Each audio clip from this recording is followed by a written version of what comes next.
दोस्तों, अगर आप भी सूर्य कुमार यादव को टी20 का सबसे खतरनाक बल्लेबाज मानते हैं तो वीडियो को लाइक जरूर कीजिएगा। दोस्तों, सूर्य कुमार यादव के बल्ले ने लगाई दहाड़, थर थर कांपी है वेस्टइंडीज की धरती। कुंफू पांड्या के साथ मिलकर मचाई ऐसी तबाही, लिखा है नया इतिहास तो आखिर कैसे। जब आखिरी ओवर में जीत के लिए 19 रनों की दरकार थी, सूर्य और हार्दिक ने अपनी खौफनाक बल्लेबाजी से वेस्टइंडीज को खून के आंसू रुला दिए। ऐसा क्या हुआ इस महामुकाबले में, जिसकी अंतिम गेंद तक कह पाना नामुमकिन था कि कौन मारेगा बाजी। दिलों की धड़कनें बढ़ा देने वाले जबरदस्त घमासान की पूरी हाईलाइट हम आपको दिखाएंगे, लेकिन उससे पहले आपको क्या लगता है कि हार्दिक और सूर्या में कौन सबसे शानदार बल्लेबाज है, नीचे कमेंट करके जरूर बताएं। दोस्तों, वर्ल्ड टेस्ट चैंपियनशिप के बाद विश्व कप की तरफ बढ़ चली टीम इंडिया के सामने कैरिबियाई धरती पर जब पहले टी20 मुकाबले में वेस्टइंडीज की टीम आई, तब एक ऐसा घमासान हुआ जिसने पूरे क्रिकेट जगत को हिलाकर रख दिया। इस महामुकाबले में जब सिक्का उछला तो किस्मत चमकी थी हार्दिक पांड्या की। उन्होंने टॉस जीतकर मेजबानों को पहले बल्लेबाजी करने का न्योता दिया था। वेस्टइंडीज के बल्लेबाजों को लगा था कि वो अपने खौफनाक बल्लेबाजी से कोहराम मचा सकते हैं। हालांकि भारतीय गेंदबाजों से पार पाना इतना आसान नहीं था। पर दोस्तों, टी20 की बेताज बादशाह मानी जाने वाली वेस्टइंडीज की टीम कुछ ऐसा कर जाएगी, इसकी उम्मीद तो शायद किसी ने भी नहीं की थी।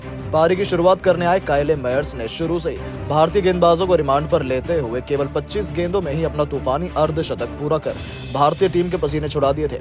हालांकि राहत की बात यह थी कि दूसरी तरफ से मोहम्मद सिराज की आंधी ने वेस्टइंडीज के टॉप ऑर्डर को तहस नहस कर दिया था। सिराज के साथ मिलकर अर्शदीप ने एक के बाद एक लगातार 3 विकेट चटकाकर वेस्टइंडीज की कमर तोड़ दी थी। एक समय तो ऐसा लगा था कि वो 120 रनों तक भी नहीं पहुंच पाएंगे, लेकिन उनके लिए बड़ी मुश्किल की घड़ी में संकट मोचन बने उनकी टीम के सबसे बड़े खिलाड़ी और कप्तान निकोलस पूरन। इस खिलाड़ी ने अपनी टीम को संभालने की जिम्मेदारी अपने कंधों पर उठाई और टीम इंडिया के गेंदबाजों की धज्जियां उड़ानी शुरू कर दी। युजवेंद्र चहल से लेकर मोहम्मद सिराज, उमरान मलिक, सभी की जमकर पिटाई करते हुए पूरन ने भी केवल 30 गेंदों पर अपना अर्धशतक पूरा किया था। उसके बाद भी इस खिलाड़ी ने रुकना जरूरी नहीं समझा।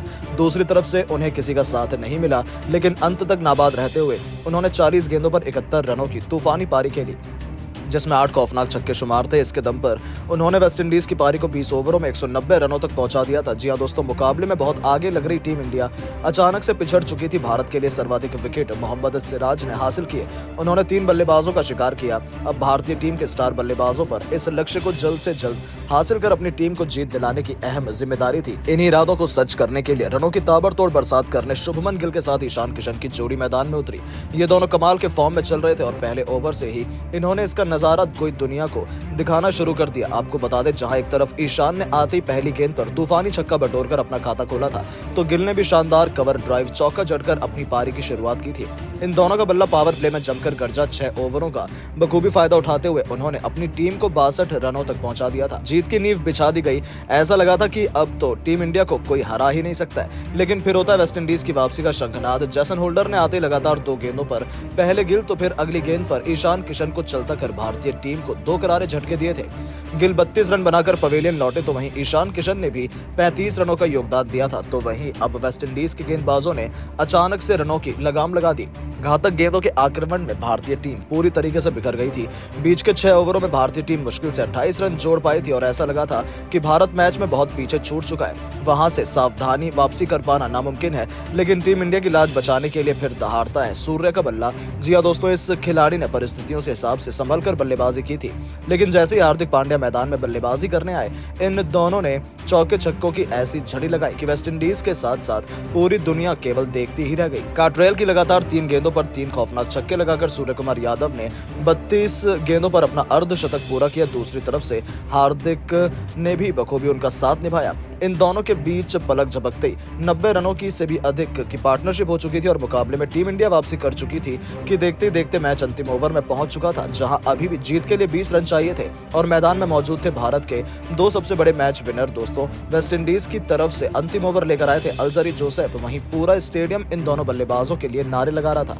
पहली गेंद पर हार्दिक पांड्या केवल 2 रन ले पाए। दूसरी गेंद पर इन्होंने चौका जड़ दिया, लेकिन तीसरी गेंद पर अल्जारी ने उन्हें केवल सिंगल लेने दिया। पहली 3 गेंदों पर 7 रन बन चुके थे। अब अंतिम गेंद पर जीत के लिए 12 रनों की दरकार थी और अब स्ट्राइक पर थे दुनिया के नंबर 1 टी20 बल्लेबाज सूर्य कुमार और भारतीय टीम को तो अपनी जीत नजर आ ही रही थी, तो वहीं पूरा स्टेडियम उनके नारों से गूंज रहा था। दोस्तों, सूर्य की आंखों में अंगार थे, गेंदबाज का भी हौसला बुलंद था। उन्होंने एक जबरदस्त यॉर्कर डाली, लेकिन सूर्य तो शेर पर सवा शेर है। उन्होंने अपने घुटने टेक कर विकेट के पीछे इतना शानदार शॉट लगाया कि गेंद तारामंडल में छूमंतर सी हो गई। इस तूफानी छक्के की बदौलत मुकाबला अंतिम 2 गेंदों में चला गया था, जहां भारत को जीत के लिए 6 रन चाहिए थे, लेकिन बदकिस्मती से 5वीं गेंद डॉट बॉल हो जाती है। अब मैच पूरी तरह से फंस चुका था। अंतिम गेंद पर जीत के लिए एक बड़ा छक्का चाहिए था। इस बार भी गेंदबाज ने चालाकी दिखाई और सूर्या से उन्होंने गेंद को बहुत दूर फेंका, पर सूर्या से पार पाना उनके बस की बात नहीं थी। सूर्या ने रिवर्स से स्वीप लगाते हुए एक चमत्कारी शॉट से गेंद को छक्के के लिए मारकर टीम इंडिया को अद्भुत जीत दिला दी थी। वेस्टइंडीज के खिलाड़ी तो भरोसा ही नहीं कर पाए कि आखिर ये हुआ क्या है, लेकिन सूर्या ने एक बार फिर साबित किया कि आखिर क्यों वो दुनिया के नंबर 1 बल्लेबाज है और अकेले ही उन्होंने वेस्टइंडीज को तहस नहस करके रख दिया। लेकिन दोस्तों, अब आपको क्या लगता है कि सूर्य कुमार यादव वेस्टइंडीज के खिलाफ शतक लगा पाएंगे? अपनी कीमती राय नीचे कमेंट बॉक्स में जरूर दें और ऐसी शानदार खबरों के लिए चैनल को सब्सक्राइब जरूर करें। धन्यवाद।